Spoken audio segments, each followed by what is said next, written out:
Hello everyone, आज हम जो टॉपिक डिस्कस करने वाले हैं उस टॉपिक का नाम है क्वांटाइजेशन ऑफ चार्ज। यह फिजिक्स के इलेक्ट्रोस्टैटिक्स चैप्टर का एक बहुत ही इंपॉर्टेंट टॉपिक है जो कि एग्जाम में भी बहुत बार रिपीट हुआ है। इससे पहले आपको समझना होगा कि इलेक्ट्रिक चार्ज कितने प्रकार का होता है। Electric charge is of two types, positive charge और नेगेटिव चार्ज। अब इस पॉजिटिव चार्ज और नेगेटिव चार्ज का मतलब क्या है?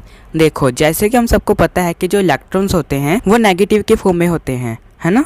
और हर ऑब्जेक्ट में चार्ज तो होता ही है क्योंकि उसके अंदर इलेक्ट्रॉन्स मौजूद होते हैं। और अगर मान लो कि वो जो ऑब्जेक्ट है और उस ऑब्जेक्ट के अंदर जो चार्ज है वो बहुत ही ज़्यादा है, ठीक है, मतलब कि बहुत ही ज़्यादा इलेक्ट्रिक करंट है उसके अंदर, इसका मतलब वो है नेगेटिव चार्ज क्योंकि उसमें इलेक्ट्रॉन्स की मात्रा ज़्यादा है। और अगर उसमें चार्ज कम है इसका मतलब वो है पॉजिटिव चार्ज क्योंकि उसमें इलेक्ट्रॉन्स की मात्रा कम है। ठीक वही बात क्वांटाइजेशन ऑफ चार्ज में बताई गई है। According to this property of quantization of charge, the charge possessed by a body is always integral multiple of certain minimum amount of charge. मतलब कि किसी भी बॉडी के अंदर जितना भी चार्ज होगा वो हमेशा इंटीजर्स के फॉर्म में होगा। इंटीजर्स क्या होते हैं? 1, 2, 3 या फिर -1, -2, -3। मतलब कि जो भी चार्ज होगा वो हमेशा या तो 1 के मल्टीपल होगा या फिर 2 के या फिर 3 के या फिर -1 के मल्टीपल होगा या -2 के या फिर -3 के, ठीक है।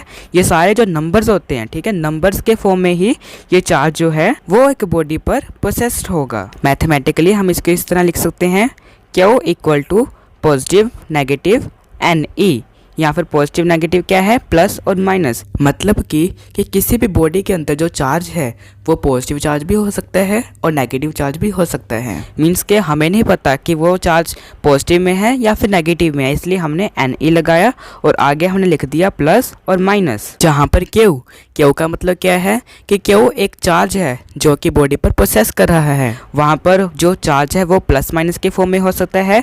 N का मतलब क्या है? 1, 2, 3, 4, है ना। मतलब कि हमें नहीं पता कितना चार्ज है। मींस के N का मतलब है कि उस इंटीजर का मल्टीपल चार्ज है, ठीक है। और E का मतलब क्या है? E का मतलब यही है इलेक्ट्रॉन्स, क्योंकि जो चार्ज है वो एक इलेक्ट्रॉन्स की वजह से तो पैदा होता है ना, क्योंकि अगर चार्ज ज़्यादा होगा इसका मतलब उसमें इलेक्ट्रॉन्स ज़्यादा है और अगर चार्ज कम है इसका मतलब उसमें इलेक्ट्रॉन्स कम है। तो चलिए अब हम इसको राइट डाउन कर लेते हैं।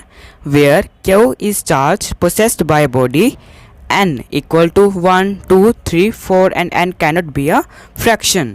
मीन्स के N जो है वो ऑलवेज इंटीग्रल नंबर्स में होगा, वो फ्रैक्शन के फॉर्म में नहीं हो सकता। And E equals to 1.6 multiply by 10 power -19 coulomb.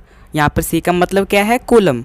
मतलब कि जो E की पावर है वो हमेशा 1.6 मल्टीप्लाई बाय 10 पावर -19 कूलम्ब के इक्वल होनी चाहिए, ठीक है। That's is elementary unit of charge and it is equal to the charge carried by an electron. मतलब कि E जो चार्ज है वो एक इलेक्ट्रॉन के द्वारा कैरी किया जाता है, ठीक है। बस यही था हमारा क्वांटाइजेशन ऑफ चार्ज का कंसेप्ट। अगर आपको कंसेप्ट अच्छे से समझ आ गया है तो इसको अपने फ्रेंड्स के साथ भी ज़रूर शेयर करो। Thanks for watching this video.